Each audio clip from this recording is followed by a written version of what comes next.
Assalamualaikum. Ben Abdülhalil Avdun. Vatanımız Şarkı Türkistan'ın Küçer nahiyesinden. Hazır Danmark'da, yani Daniya'da yaşavatımın. Ben 1995 yılı Kırgızistan'a çıkan. Bazı vatandaşlarının, bazı Uygur kırındaşlarımızdan köpüsünün haberi var. Bu vakılda yaxşı təsirat bolğan.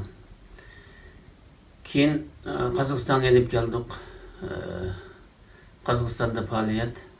Ondan keyin vatanda mening urug' tuqqanlarimni qattiq qiyin qistaklar qaldı. Aile boyunca turmuloq soldi 97, 98, 99 yılları.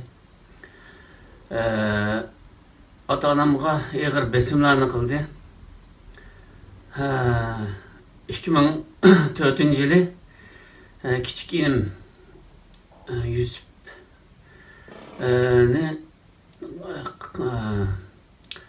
kaza sürüp, yani bir kazada şehit kılgan haberini keyin aldım. Onun dinkin o inimnin sebebiden anandaki anamni her xil besimler bilen ruhi cihetten zahmiye güzep anam bir 20 yıl onun kupamasını paylaş bopkap alan bitip gitti. Tahminen 8-10 yıl kaldı. 10 yıl diyaki ailem bilen hiç alakalaşamayottum ben.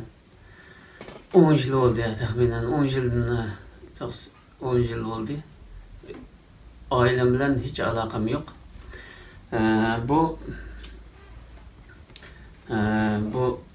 dadam Avdun'un, bu anam Anarhan Batur.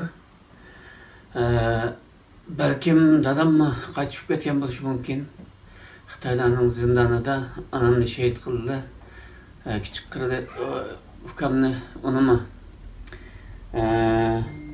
2004 yılı qatnash vakası bilen şehit kıldı beni.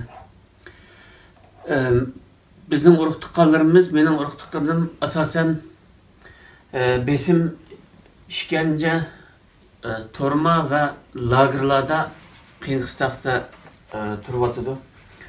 Turvatqandı. Ben 10 yıl diye haberim yok. Mana bu mening ailem keyin qolganda chiqqan tatqan suratlar Facebook arqali WhatsApp. Ailemden qolganmıştı 10 yıl burun. Hazır kim hayatligini bilmayman.